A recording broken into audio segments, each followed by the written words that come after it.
ನಾವು ಕಾಲೇಜ್ ಓದ್ತಿದ್ದ ದಿನಗಳಲ್ಲಿ ನಾವು BA ಸ್ಟೂಡೆಂಟ್ಸ್ ಸ್ವಲ್ಪ ಲ್ಯಾಬ್ ಕಡೆಯಲ್ಲಿ ನಮ್ಮ ಫ್ರೆಂಡ್ಸ್ ಯಾರೋ ಇದ್ದರೆ BSc ಅವರನ್ನು ಮೀಟ್ ಮಾಡೋಕ್ಕೆ ಲ್ಯಾಬಿಗೆ ಹೋಗ್ತಿದ್ವಿ. ಲ್ಯಾಬಿಗೆ ಹೋದರೆ ಒಳಗೆ ಹೋಗ್ಬಿಡ್ತಿದ್ವಿ ಗೊತ್ತಾಗದೆ. ಒಳಗೆ ಹೋದ ತಕ್ಷಣ ನಮ್ಮ ಸೈನ್ಸ್ ಟೀಚರ್ ನಿಲ್ಲಿಸ್ಬಿಡ್ತಿದ್ರು ನಮಗೆ, ಯಾರು ನೀವು ಅಂತ. ಸರ್ ನಮ್ಮ ಫ್ರೆಂಡ್ಸ್ ಇದ್ದಾರೆ, ಮಾತಾಡಕ್ಕೆ ಬಂದಿದ್ದೀವಿ, ಇದು ಲ್ಯಾಬ್ ಗೊತ್ತಾಗಲ್ವಾ, ಹೊರಗೆ ನಿಂತ್ಕೊಳ್ಳಿ, ನೀವಿಲ್ಲಿ ಒಳಗೆ ಬರೋ ಹಾಗಿಲ್ಲ. ಮತ್ತು ಅವರೆಲ್ಲ ಬರ್ತಾರಲ್ಲ ಅಂತ ನಾವು ನಮ್ಮಷ್ಟಕ್ಕೆ ಮನಸ್ಸಲ್ಲಿ ಅಂದ್ಕೊಂಡು ಅಂತೂ ಹೊರಗೆ ಬರ್ತಿತ್ತು. ಅವರ ಮಾತಿನ ಹಿಂದೆ ಇದ್ದ ಅರ್ಥ ಏನು ಅಂತ ಆ ಬಳಿಕ ಅವರು ಎಕ್ಸ್ಪ್ಲೈನ್ ಮಾಡ್ತಿದ್ರು. ಅಲ್ಲಿ ಸ್ಪಿರಿಟ್ ಇರುತ್ತೆ, ಇನ್ನೇನೋ ಇರುತ್ತೆ, ನಿಮಗೆ ಅದರ ಉಪಯೋಗಗಳ ಮಾಹಿತಿ ಇರೋದಿಲ್ಲ, ಎಲ್ಲೋ ಮೈ ಮೇಲೆ ಹಾಕ್ಕೊಂಡ್ರಿ ಸುಟ್ರಿ ಯಾರ ಗತಿ, ಅದಕ್ಕೆ ನಾವು ಒಳಗೆ ನಿಮ್ಮನ್ನು ಬಿಡೋದಿಲ್ಲ. ಇದನ್ನು ನಾವು ಸಹಜವಾಗಿ ಒಪ್ಪಿಕೊಳ್ತೇವೆ. ಹೀಗೆ ಪ್ರತಿ ವಲಯಕ್ಕೆ ಇನ್ನೊಬ್ಬರನ್ನು ಒಳಗೆ ಬಿಡಲಾಗದಂತಹ ಯಾವುದೋ ಒಂದು ಸೂಕ್ಷ್ಮ ಕಾರಣ ಇದ್ದಿರಬೇಕು ಅಂತ ನನ್ನ ತಿಳುವಳಿಕೆ.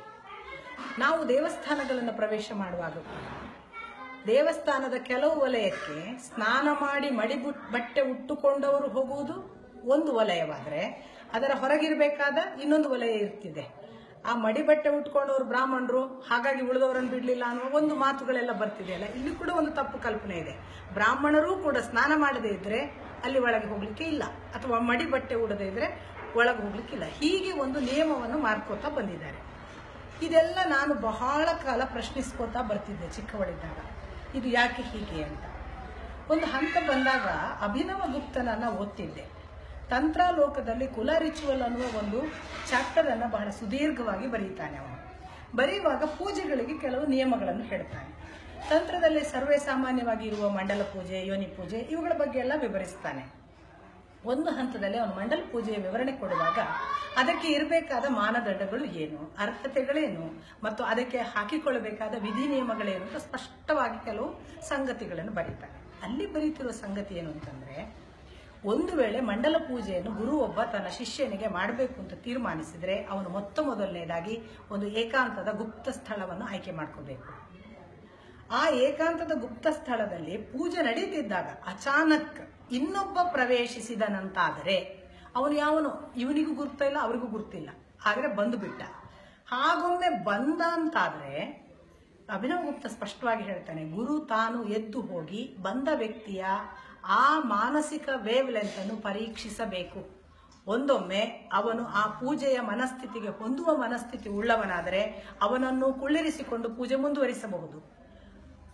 ಒಂದು ವೇಳೆ ಅಲ್ಲಿಗೆ ಬಂದ ಆ ವ್ಯಕ್ತಿಯ ಮಾನಸಿಕ ಸ್ಥಿತಿ ಒಂದಿಷ್ಟು ಪೂಜೆಗೆ ಹೊಂದುವಂತಹದ್ದು ಇಲ್ಲದೇ ಇದ್ರೆ ಪೂಜೆಯನ್ನು ವಿಸರ್ಜಿಸಬೇಕು ಅಂತ ಕಡ್ಡಾಯವಾಗಿ ಹೇಳ್ತಾನೆ. ಇದು ಅಭಿನವ ಗುಪ್ತ ಹೇಳುವ ಒಂದು ನಿಯಮ. ಇದು ನನಗೆ ತುಂಬಾ ಸೂಕ್ತ ಅನ್ನಿಸ್ತು. ಮನಸ್ಸಿನಿಂದ ಅದಕ್ಕೆ ಸೂಟ್ ಆಗಬೇಕು, ಇಲ್ಲದಿದ್ರೆ ಅಲ್ಲಿ ಇರಬಾರ್ದು ಅಂತ. ಈಗ ನಡೀತಾ ಇರುವ ಅಯ್ಯಪ್ಪ ದೇವಸ್ಥಾನದ ಪ್ರವೇಶಕ್ಕೂ ಲಿಂಗ ಸಮಾನತೆಗೂ ಎಲ್ಲ ಒಂದು ಕಾರಣವನ್ನು ಕೊಟ್ಟುಕೊಂಡು ಅದನ್ನು ಸಮರ್ಥಿಸುವ, ವಿರೋಧಿಸುವ ಬೇರೆ ಬೇರೆ ಸಂಗತಿಗಳು ನಡೀತಿದೆ. ನಾನು ಇದೆಲ್ಲವನ್ನು ಲಿಂಗದ ಆಚೆಗೆ ಅಥವಾ ಸಮಾನತೆಯ ಆಚೆಗೆ ಹೇಗೆ ಯೋಚಿಸ್ತೀನಿ ಅಂತಂದ್ರೆ, ಒಂದು ವಾಸ್ತುಶಾಸ್ತ್ರ, ಒಂದು ಶಿಲ್ಪಶಾಸ್ತ್ರ ಮತ್ತು ಪೂಜೆಯ ಒಂದು ದೇವಸ್ಥಾನ ಶಾಸ್ತ್ರದ ಲೆಕ್ಕದಲ್ಲಿ ನೋಡಿದರೆ ಆ ದೇವಸ್ಥಾನದ ಮೂರ್ತಿ ಸ್ಥಾಪನೆಯ ಹಿಂದೆ ಇರುವುದು ಅದು ವಾನಪ್ರಸ್ಥ ಆಶ್ರಮದವರಿಗಾಗಿಯೇ ಇರುವ ಅಯ್ಯಪ್ಪ ಅಂತ. ವಾನಪ್ರಸ್ಥಾಶ್ರಮ ಗೃಹಸ್ಥಾಶ್ರಮ ಮುಗಿದ ನಂತರ ಇರುವಂಥದ್ದು. ಅಂದ್ರೆ ಒಬ್ಬ ಮನುಷ್ಯನಿಗೆ ತಾನು ಇಷ್ಟರವರೆಗೆ ಮಾಡಿದ ಸಂಸಾರ ಸಾಕು, ಇನ್ನು ತಾನು ಒಂದು ಪೂರ್ವ ಪೀಠಿಕೆಯಾಗಬಹುದಾದ ಸನ್ಯಾಸಾಶ್ರಮದ ಪೂರ್ವ ಆಶ್ರಮಕ್ಕೆ, ವಾನಪ್ರಸ್ಥಾಶ್ರಮಕ್ಕೆ ಹೋಗಬೇಕು, ತನಗೆ ಅಲ್ಲಿಂದ ನಂತರ ಸನ್ಯಾಸಕ್ಕೆ ಅನುಕೂಲ ಆಗಬೇಕು ಅನ್ನುವ ಮನಸ್ಥಿತಿಯವರು ಮಾತ್ರ ಪೂಜಿಸಬೇಕಾದ ಅಯ್ಯಪ್ಪ ಅಂತ ಆಗ ಪ್ರತಿಷ್ಠಾಪನೆ ಆಗುವಾಗಲೇ ಮೂರ್ತಿಯನ್ನು ಸ್ಥಾಪಿಸಿರೋದು. ಯಾವ ಉದ್ದೇಶದಿಂದ ಯಾವ ದೇವಸ್ಥಾನದಲ್ಲಿ ಯಾವ ಮೂರ್ತಿ ಸ್ಥಾಪನೆ ಆಗಿದೆಯೋ ಅದಕ್ಕನುಗುಣವಾಗಿ ಪೂಜೆ ಮಾಡಬೇಕು ಅನ್ನೋದು ಆ ನಂತರ ಅದು ಬೆಳೀತಾ ಬಂದ ನಂಬಿಕೆ. ಹಾಗಾಗಿಯೇ ನೋಡಿ, ಒಂದೋ ಬ್ರಹ್ಮಚಾರಿಗಳು ಹೋಗಬಹುದು ಅಲ್ಲಿಗೆ, ಅಥವಾ ವಾನಪ್ರಸ್ಥಾಶ್ರಮದ ಈವನ್ ಹೆಣ್ಮಕ್ಳು ಹೋಗಬಹುದು, 50ರ ನಂತರದ ಹೆಂಗಸರು ಹೋಗಬಹುದು. ಅದನ್ನು ಬಿಟ್ಟು ನಾವಿವಾಗ ಅದಕ್ಕೆ ಹುಡುಗರನ್ನು ಕಳಿಸಿದ್ರೆ ಏನು ತಪ್ಪು, ಹುಡುಗಿಯರಿಗೆ ಯಾಕಲ್ಲ ಅಂತ ಕೇಳಿದ್ರೆ ನಾವು ಅದರ ಮೂಲ ಅರ್ಥವನ್ನ ಮತ್ತು ಮೂಲ ನಂಬಿಕೆಯನ್ನು ಅರ್ಥ ಮಾಡ್ಕೊಂಡಿಲ್ಲ ಅಂತ ನನಗೆ ಅನಿಸುತ್ತೆ. ದೇವಸ್ಥಾನ ಮತ್ತು ದೇವರು ಕೇವಲ ನಂಬಿಕೆಯ ಪ್ರಶ್ನೆ. ನಂಬಿಕೆಯ ಆಚೆಗೆ ಸಮಾನತೆ, ಅದನ್ನು ನಾವು ಕೂಡ ಯಾಕೆ ಮಾಡಬಾರ್ದು ಅನ್ನುವ ಹೋರಾಟದ ಹಾದಿಗೆ ನಂಬಿಕೆ ಮತ್ತು ಹೋರಾಟಕ್ಕೆ ಅಜಗಜಾಂತರ ವ್ಯತ್ಯಾಸ ಅಂತ ನಾನು ನಂಬ್ತೀನಿ.